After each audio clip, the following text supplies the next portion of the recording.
अस्सलाम वालेकुम ग्रेड 5। कैसे हैं आप सब? मैं उम्मीद करती हूँ कि आप सब खैरियत से होंगे और साथ ही साथ घर पे रह के इन तमाम वीडियो लेसन्स को देख रहे होंगे और इनमें दिया जितना भी काम है उस सब को कंप्लीट कर रहे होंगे। माय नेम इज रदा खालिद और बच्चों आज हम पढ़ने वाले हैं यूनिट 2 का लेसन नंबर 3। तो आइए आज के लेसन को स्टार्ट करते हैं। हाँ जी, तो ग्रेड 5 आज के लेसन में हमने बहुत सारी रीडिंग करनी है और रीडिंग करने के लिए आप जल्दी से अपना ओपीई बुक का पेज 10 और 11 निकाल लें ताकि मिलके हम जितना भी रीडिंग का टेक्स्ट दिया गया है उसको पढ़ें, उसको रीड करें और साथ ही साथ जितनी भी एक्सरसाइजेस हैं उनको भी सॉल्व करें। सबसे पहले आप टाइटल को देख लें।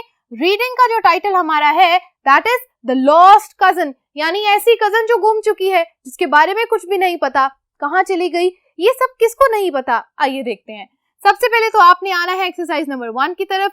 Read and choose the correct answer. आपने क्या करना है, ये जो टेक्स्ट इस एक्सरसाइज के नीचे दिया है बच्चों, स्टोरी को आपने पढ़ना है। पढ़ने के बाद आपको अंदाजा होगा कि हु क्वारल्ड, क्वारल का मतलब है किसने लड़ाई की, ठीक है। तो क्वारल का मतलब है लड़ाई, हम लिख लेते हैं, ठीक है। तो हमें ये पता चल जाएगा कि किसकी लड़ाई किससे हुई और इस सब में कौन सी ऐसी कजन थी जो गुम गई। तो जल्दी से इस वीडियो को पॉज करें, रीडिंग करके मेरे पास आए ताकि हम इस क्वेश्चन का आंसर कर सके। हाँ जी, तो हम अब इस क्वेश्चन का आंसर करते हैं। हु क्वारल, किसने लड़ाई की। ए, दो ऑप्शन हमारे पास दिए गए हैं, ए और बी। ए ऑप्शन है Lucy and her cousin Alice, Lucy और उसकी कजन जो गुम गई थी एलिस उसकी, या लूसीज फादर, लूसी के फादर की, एंड हिज ब्रदर एड और उसके भाई एड की, यानी लूसी के फादर और उनके अंकल की लड़ाई हो गई थी या लूसी की अपनी कजन से लड़ाई हो गई थी। हाँ जी, तो ये हमें पता है कि लूसी की लड़ाई नहीं हुई थी, Lucy's father and his brother Ed, इन दोनों की लड़ाई हुई थी और इसी वजह से दोनों फैमिलीज एक दूसरे से मिल नहीं रही थी और इसी चक्कर में जो कजन थी वो, हाँ जी, लॉस्ट हो गई, गुम गई। लूसी को अपनी कजन के बारे में नहीं पता था और लूसी चाह रही थी कि एलिस, उसकी जो कजन है, उसकी बर्थडे है और वो बर्थडे के ऊपर उसको विश कर दे, ईमेल लिख दे, किसी भी तरह उससे राब्ता कर ले, कांटेक्ट कर ले। उसके लिए उसने क्या किया, ये सारी बातें उस टेक्स्ट में रीडिंग में लिखी हैं। अच्छा, अब आ जाए आप सेकंड रीडिंग की तरफ। अब हमने जो रीड करना है एक्सरसाइज 2 के अंदर, read and answer the questions. Again जो भी रीडिंग दी है उसको आप करेंगे और उसके बाद इन 2 सवालों के जवाब करेंगे। जल्दी से रीडिंग करके वापस मेरे पास आ जाए। हाँ जी, अब इन क्वेश्चन के आंसर्स करते हैं। Are the two families going to meet up, क्या वो दोनों फैमिलीज या दोनों खानदान मिलने वाले हैं। ये बात देखिए, गोइंग टू, इसका मतलब है कि उन्होंने प्लान बना लिया है कि उन्होंने मिलना है। इफ सो, अगर तो ऐसा है कि वो मिल रहे हैं, वेयर, कहाँ मिल रहे हैं, तो इस बात का हम जवाब लिखते हैं they are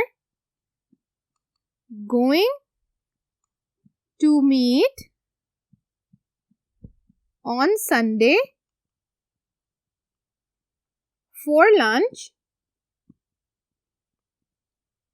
at a restaurant। ठीक है, वो एक रेस्टोरेंट के अंदर संडे को लंच के लिए मिलने वाले हैं। ठीक है, तो स्टोरी के दोनों पार्ट पढ़ के और पहली और दूसरी एक्सरसाइज को सॉल्व करके हमें पता चल गया कि स्टोरी में क्या क्या हो रहा है। ठीक है, अब बच्चों छोटी सी रिवीजन हम यहाँ कर लेते हैं। हमने इससे पिछले वीडियो लेसन में जो स्टडी की थी, जो वोकैबुलरी देखी थी कंप्यूटर से रिलेटेड, उसको इस्तेमाल करके अब हम अगली एक्सरसाइज सॉल्व करने लगे हैं। तो आइए इस एक्सरसाइज को सॉल्व करते हैं। हाँ जी, तो अब जल्दी से आप रिकॉल कर ले, रिवाइज कर ले कि कंप्यूटर के लेसन के अंदर आप ये वर्ड्स तो हर दफा पढ़ते हैं और ये लफ्ज मैंने आपको लेसन 1 और लेसन 2 की वीडियो में भी पढ़ाए थे। तो हम इन वर्ड्स को आज रिवाइज करने वाले हैं। मैंने यहाँ पर हिंट नहीं लिखे, बल्कि आपकी बुक के अंदर इन सेंटेंसेस के बीच में ब्लैंक से पहले हर जगह एक लेटर लिखा है, जैसे इस ब्लैंक में भी लिखा है। इसका मतलब ये है कि जो भी लफ्ज हमने लिखना है उसका फर्स्ट लेटर पहले ही लिखा हुआ है ताकि हम कंफ्यूज ना हो और हमें एक हिंट मिल जाए। आइए इस काम को स्टार्ट करते हैं। Find words or phrases in exercise 2 to complete the sentences। अब ये जो वर्ड्स आपको मिलेंगे इसका हिंट एक और है। एक्सरसाइज 2 के अंदर ये सारे वर्ड्स और फ्रेजेस दिए हुए हैं, अगर आप वहां से ढूंढना चाहते हैं तो साथ साथ ढूंढ लें। ठीक है, अच्छा जी, number 1, when you dash through documents you look through them quickly। जब आप किसी चीज के अंदर, किसी डॉक्यूमेंट के अंदर से क्या कर रहे हैं वो वर्ड हमने यहाँ लिखना है। बताया जा रहा है कि हम उसको जल्दी जल्दी क्या करते हैं, गो थ्रू करते हैं, जल्दी जल्दी देख लेते हैं। सो व्हेन यू ब्राउज, ठीक है, when you browse through documents, अब आप जल्दी से डॉक्यूमेंट्स को ब्राउज करते हैं, देखते हैं कि अच्छा कौन सी चीज कहाँ पड़ी है, ठीक है। ओके जी। Number 2, you keep the names and email addresses of your friends in your dash dash. आप अपने दोस्तों के नाम और ईमेल एड्रेस कहाँ रखते हैं? In your address book. Okay. Third one, when you dash up and down on a computer screen, जब आप कंप्यूटर की स्क्रीन पे अप डाउन करते हैं, you move the document up और down so that you can read it. आप document को ऊपर या नीचे कर रहे हैं ताकि आप उसको पढ़ लें, ठीक है। जो चीज नीचे को है तो आप उसको स्क्रॉल अप करते हैं तो नीचे वाली चीज विजिबल हो जाती है। तो हम जो वर्ड लिखेंगे यहाँ वो होगा scroll. Next word, you keep a group of emails in a dash on your computer. आप बहुत सारी ईमेल्स जो ई खत होते हैं हमारे, उन सबको मिला के कहाँ रखते हैं? इन अ फोल्डर। ये वर्ड आपने अपने कंप्यूटर के लेसन के अंदर बहुत दफा पढ़ा होगा।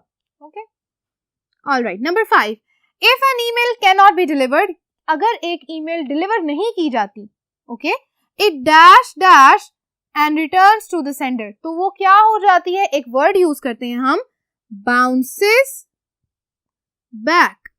तो बाउंस बैक करके वापस आ जाती है, and returns to the sender, यानी भेजने वाले तक दोबारा आ जाती है उसी तरह और आगे नहीं डिलीवर होती। Number 6, you can dash an email which you receive to another person. आप एक ऐसी ईमेल जो आपको किसी और की तरफ से आई है उसको क्या कर सकते हैं?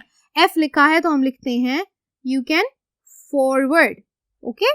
Number 7, the dash of an email includes the sender's details and the time sent. एक ईमेल के डैश के अंदर क्या बातें होती हैं? सेंडर की डिटेल यानी किसने भेजी है उसके बारे में सारी बातें, एंड द टाइम सेंट, और जिस टाइम पे वो जिस वक्त पे भेजी गई थी। तो ये लफ्ज जो है वो है हेडर, ठीक है। Okay. Number 8, when you receive an email it goes into the dash of your computer. जब आपको एक ईमेल रिसीव हो जाती है तो वो कहाँ आ जाती है? आपके इनबॉक्स में, ठीक है। ओके, ये आई आपकी बुक में ऑलरेडी लिखा हुआ होगा। यहाँ तक ये एक्सरसाइज हमारी खत्म हो गई बच्चों। अब अगली एक्सरसाइज के बारे में जो लिखा है वो है पॉसिबल एंडिंग्स। आप एक्सरसाइज 4 को खुद से स्टडी करें और देखें कि आपको क्या लग रहा है कि आपके मुताबिक कौन सी नई पॉसिबल एंडिंग हो सकती है, यानी जो स्टोरी अभी हमने पढ़ी है वो किस तरीके से एंड हो सकती है। वहां पर 4 ऑप्शन दिए गए हैं, आप चारों ऑप्शंस को पढ़ें, आपको जो बेहतर लगता है उसको सर्कल कर लें, ये आपकी चॉइस है टोटली, ठीक है। अब हम बात करते हैं एक्सरसाइज नंबर 5 की। Underline the different verbs in the story that shows how people spoke. आपने बताना है इस पूरी स्टोरी के अंदर, एक्सरसाइज 1 में, एक्सरसाइज 2 में जो वर्ड्स दिए गए हैं, हमेशा डायरेक्ट स्पीच से पहले जो रिपोर्टिंग वर्ब्स दी गई हैं बच्चों, उन वर्ब्स को आपने अंडरलाइन करना है। ये वर्ब्स हमें ये बताती हैं कि कोई शख्स या कोई भी इंसान कैसे बात कर रहा है, ठीक है। बात करने का तरीका होता है, या तो आहिस्ता बोल सकते हैं सॉफ्टली, या किस तरह से हो सकता है, कोई रिप्लाई कर सकता है, कोई आंसर कर सकता है। तो इस तरह की डिफरेंट वर्ब्स यूज की गई हैं। मैंने वो वर्ब्स यहाँ ऑलरेडी लिख दिए हैं, आप इनको देख लें। आपकी बुक में एग्जाम्पल में दिया हुआ है आस्क्ड। मैंने यहाँ जो आपके एक्सरसाइज के अंदर से, एक्सरसाइज 1 एंड एक्सरसाइज 2 में से अंडरलाइन की है वो वर्ड्स ये हैं, replied, agreed, suggested, continued, asked, answered, snapped, ठीक है। ये सारी वर्ब्स आपकी बुक में दी गई हैं, आपने इनको ढूंढना है और अंडरलाइन करना है। Number 6, right your preferred ending for the story. आपने स्टोरी के लिए अपनी एक प्रेफर्ड एंडिंग, यानी आपने जिस चीज को ये समझा कि मुझे तो यही एंडिंग लग रही है। एक तो एक्सरसाइज 4 में हमने की, अगर आप चाहें तो उसी से आइडिया लेके एक और एंडिंग आपने खुद से लिखनी है, लेकिन अब की दफा आपने क्या करना है, यहाँ देखें, try to use at least 5 of these verbs to show how people spoke. आपने ये जो वर्ब्स नीचे दी गई हैं, इन वर्ब्स में से कोई सी 5 वर्ब्स एटलीस्ट यूज करनी है, और क्या करना है, एक हमने लिखना है प्रेफर्ड एंडिंग खुद से। कैसे, ये मैं आपको वर्ब्स पढ़ के बता देती हूँ। ग्राउल का मतलब है घुर्राना, यानी गुस्से में बहुत ज्यादा शाउट करके बोलना और ऐसे शिवर करते हुए, ठीक है। प्लीड, प्लीड का मतलब है उसके ऑपोजिट, रिक्वेस्ट करना, हम्बली बोलना, आहिस्ता से बोलना। आर्ग्यू, बहस करना। गिगल, हंसते हुए बोलना, ठीक है। सजेस्ट, मशवरातन बोलना, यानी सजेस्ट करना, मशवरा देना। एग्री, आमादा हो जाना। बेग, अगेन रिक्वेस्ट करना, प्ली करना। स्नैप, इसका मतलब भी यही है, ये ऐसा लफ्ज है, ऐसी वर्ब है, वहां यूज होती है जब हम गुस्से की बात कर रहे हैं कि he snapped at me. Stammer, stammer कहते हैं कि जब आप कंफ्यूज होके बोल रहे हैं, हिचकी आ गई है, ठीक तरह से बोल नहीं पाए, या आप इसको इस लफ्ज से जानते होंगे, हकला के, ठीक है ना। ओके, नेक्स्ट कॉन्टिन्यू, यानी एक किसी की बात कही हुई को आप डबल कर दें, मतलब किसी की कही हुई बात को आप कंटिन्यू करके अगली बात उसके साथ अटैच करके बता दें। क्वेश्चन, जब आप कोई क्वेश्चन पूछेंगे, सवाल करेंगे। रिप्लाई, जब आप उसका जवाब देंगे। तो आपने जो एंडिंग लिखनी है बच्चों, आपने कोई से भी 3 से 4 सेंटेंस लिखने हैं और उनके अंदर आप यहाँ से चले 4 नहीं तो 5, आपने इतनी वर्ब्स यूज करके एक एंडिंग खुद से बनानी है। मैं उम्मीद करती हूँ कि ये काम आप खुद से कर लेंगे जब आप एक्सरसाइज 4 की रीडिंग करेंगे, ठीक है। चलिए बच्चे, यहाँ तक हमारा ये लेसन नंबर 3 खत्म होता है। अब हम मिलेंगे अगले वीडियो लेसन में, जहां हम करने जा रहे हैं लेसन 4 एंड लेसन 5 और हम कंप्लीट करेंगे अपना यूनिट नंबर 2। तब तक के लिए अपना ख्याल रखिए, काम करते रहिए। अल्लाह हाफिज।